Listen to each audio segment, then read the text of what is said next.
मय्यावेशमनो ये मां नित्ययुक्ता उपासते श्रद्धया परयोपेताः ते मे युक्ततमा मताः ये त्वक्षरमनिर्देश्यम् अव्यक्तं पर्युपासते सर्वत्र गमचिन्त्यं च कूटस्थमचलं ध्रुवं सन्नियम्येन्द्रियग्रामं सर्वत्र समबुद्धयः ते प्राप्नुवन्ति मामेव सर्वभूतहिते रताः क्लेशोऽधिकतरस्तेषाम् अव्यक्तासक्तचेतसाम् अव्यक्ता हि गतिर्दुःखम् देहवद्भिरवाप्यते ये तु सर्वाणि कर्माणि मयि सन्न्यस्य मत्परः अनन्येनैव योगेन मां ध्यायन्त उपासते तेषामहं समुद्धर्ता मृत्युसंसारसागरात् भवामि न चिरात् पार्थ मय्यावेशितचेतसां मय्येव मन आदत्स्व मयि बुद्धिं निवेशय निवशिष्यसि मय्येव अथ ऊर्ध्वं न संशयः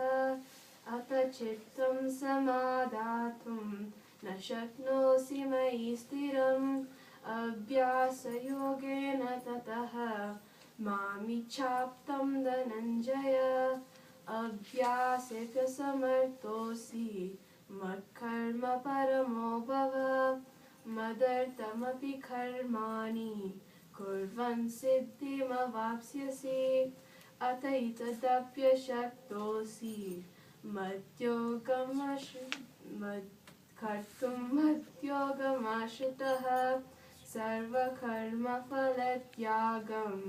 ततः कुर्यात्मावान् श्रेयो हि ज्ञानमभ्यासात् ज्ञानध्यानं विशिष्यते ध्यानात् कर्मफलत्यागः त्यागच्छान्तिरनन्तरम् अद्वेष्टा सर्वभूतानां मैत्रः करुण एव च निर्ममो निरहङ्कारः समदुःखसुखक्षमी सन्तुष्टः सततं योगी यतात्मा दृढनिश्चयः मय्यर्पितमनो बुद्धिः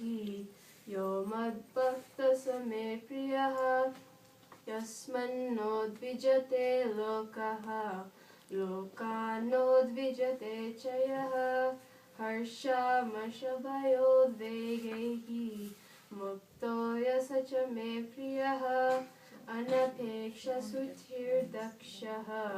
उदासीनो गतव्यतः सर्वारम्भपरित्यागी यो मद्भक्तः स मे प्रियः यो न हृष्यति न द्वेष्टि न शोचति न काङ्क्षति शुभाशुभपरित्यागी भक्तिमान् यः स मे प्रियः समः शत्रौ च मित्रे च तथा मानापमानयोः शीतोष्णसुखदुःखेषु समः सङ्गविवर्जितः तुल्यनिन्दास्तुतिर्मौनी सन्तुष्टो येन केनचित् अनिकेतस्थिरमतिः भक्तिमान् मे प्रियो नरः ये तु धर्म्यामृतमिदं यथोक्तं पर्युपासते श्रद्धानामत्परमाः भक्तास्तेतीव मे प्रियः ॐ तत्सदिति श्रीमद्भगवद्गीतासु उपनिषत्सु ब्रह्मविद्यायां योगशास्त्रे श्रीकृष्णार्जुनसंवादे भक्तियोगो नाम द्वादशोऽध्यायः।